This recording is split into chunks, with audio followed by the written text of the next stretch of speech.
Və biz nəhayət sonuncu, dördüncü modulumuzdayıq. Call to action. Hərəkətə çağırış adlanır sonuncu modulumuz. Hərəkətə çağırırsan onu. Sadə bir yönləndirmə bəzən satış yarada bilir. Və məhz diqqət eləsəz, mənim video bloqlarımın sonunda deyirəm ki, əgər bu serialın davam etməyini dəstəkləmək istəyirsənsə, profilimdəki linkdən əl işlərimdən sifariş edə bilərsən və ya virtual kofe alaraq dəstək ola bilərsən. Bunu hamınız eşitmisiniz. Böyük ehtimalla əgər məni tanıyırsınızsa, sosial şəbəkələrdə bu hərəkətə çağırışdır. Yaxşı, bəs hərəkətə çağırış necə olmamalıdır? Gəlin baxaq. Aqressiv tonda ola bilməz. Yormayın məni falan demək olmaz. İkincisi, pasiv olmaq olmaz. Yəni, bəyənsəz baxarsınız, nə bilim və s. lazım deyil. Bəyənsiz baxarsan, yaxşı bəyənmirəm. Olmaz belə.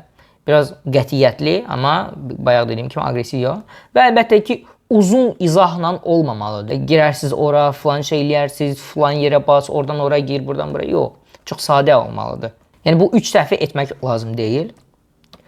Bəs effektiv call to action necə olur? Yəni, hərəkətə çağırış necə olur? Qısa və konkret. Yəni, profilimdəki linkə bax ya da izləyici üçün faydaya fokuslanar məsələn. Əgər sən də belə çətinlik yaşayırsansa, falan şey elə məsələn. Ya da emosional və maraq yaradan bir call to action necə ola bilər? Daha çox ipucu üçün səhifəmi izləməyi unutma məsələn. Və s. və ilaxır mütləq şərt deyil hər videonun axırında biz onu hərəkətə çağıraq, amma həm də vacib bir xüsusiyyətlərdəndir videoda.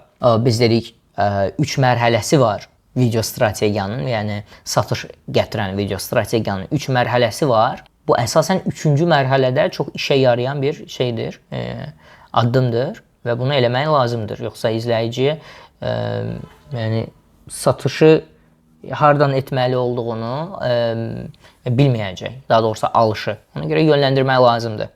Bəs haçan bunu etmək lazımdır? Əsasən videonun son 5-10 saniyəsində və ya emosional zirvə nöqtəsində, yəni videonun ən emosional nöqtəsində eləmək olar. Və ya ortada mini call to action, yəni hərəkətə çağırış eləyirsən. Əgər bu söhbət sənlikdirsə, şərh yaz. Məsələn, ortada bir dənə belə ipucu verirsən izləyiciyə. Bu dərsimiz çox minidir, yəni sonuncu modulumuz. Hərəkətə çağırış eləməliyik izləyicini. Çox önəmlidir. Əgər daha çox video bloqu çəkməyimi istəyirsənsə, sözü həqiqətən də mənə hər videomdan sonra satışlar gətirir, izləyicini bilir. Əgər mümkünsə, hətta onu video ilə göstərin, video screen ilə göstərin. Mən necə eləyirəm bunu. Siz də video ilə göstərin ki, izləyici nə etsin, nə etməlidir. Beləliklə, indi mən ev tapşırığı vermək istəyirəm sizə. Növbəti videonuzun sonunda call to action yazın. Yəni, indidən düşünün ki, növbəti videonuzun sonunda hansı call to action eləyəcəksiniz. Əgər bu həmən video uyğundursa bunun üçün əlbəttə. Qısa, aydın yazın. Əgər filan şeyi istəyirsənsə, bura mən mörtəzənin içində istəyirsənsə də yazın. Onda filan şeyi et. Özünüz üçün bunu qeyd eləyin mütləq şəkildə. Beləliklə biz video bloqumuzun, o qədər video bloq çəkirəm. Beləliklə biz pul xərcləmədən, yəni reklamlara pul xərcləmədən, orqanik videolarla, video məzmun strategiyası ilə satış etmək video kursumuzun sonuna gəldik. Bu bir vərdiş işidir, bu bir praktika işidir. Bu daima öyrənmək tələb edən bir işdir. Çünki sosial şəbəkələrin alqoritmləri dəyişir. Biz əgər bu yolu seçmişiksə, satış etmək, sahibkarlıq yolunu seçmişiksə və sosial şəbəkələr hər bir biznes üçün lazımdır. Demək olar ki, bütün biznes modellər üçün önəmlidir, vacibdir və bu yolu seçmişiksə, biz əgər başqası üçün işləmək istəmiriksə, özümüz üçün işləmək istəyiriksə, yalnız öz şirkətimiz üçün və ya başqalarına xidmət göstərmək istəyiriksə, sərbəst qrafiklə, biz bu sahəni daima izləməliyik. Çünki dediyim kimi, sosial şəbəkənin alqoritmləri dəyişə bilər və s. Lakin biz o trendləri izləməklə və bu dərsdə, bu kursda öyrəndiklərimizi tətbiq etməklə biz daima uğur qazana bilərik və əsasən də burada öyrətdiyim bu gedişat demək olar ki, rəqəmsal marketinqdə də, ümumiyyətlə marketinqdə də əsas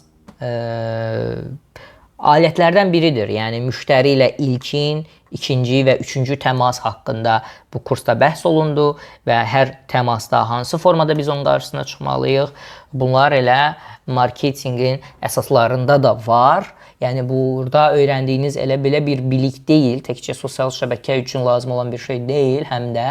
Amma bu adaptasiya olunub, əsasən sosial şəbəkədə satış etmək üçün strategiyanın qurulmasına mən adaptasiya eləmişəm. Bu biliyi, bu bacarığı odur ki, hər birinizə uğurlar arzu edirəm. Yəqin ki, siz bu video kursu əldə eləmisinizsə artıq bu tələbələrin olduğu qrupa da üzvsünüz.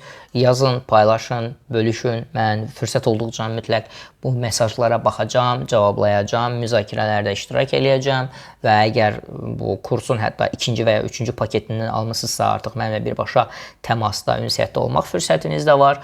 Mən hər birinizə uğurlar arzu edirəm və gözləyin, növbəti rəqəmsal marketinq kursumuzu gözləyin, hansı ki sizə əsl satış mütəxəssisi, satış əjdahası olmağı öyrədəcək. Amma əvvəldə biz bu kurs vasitəsilə satışlar edib nəticə ortaya qoymalıyıq. Sağ olun, növbəti görüşlərdə görüşərik.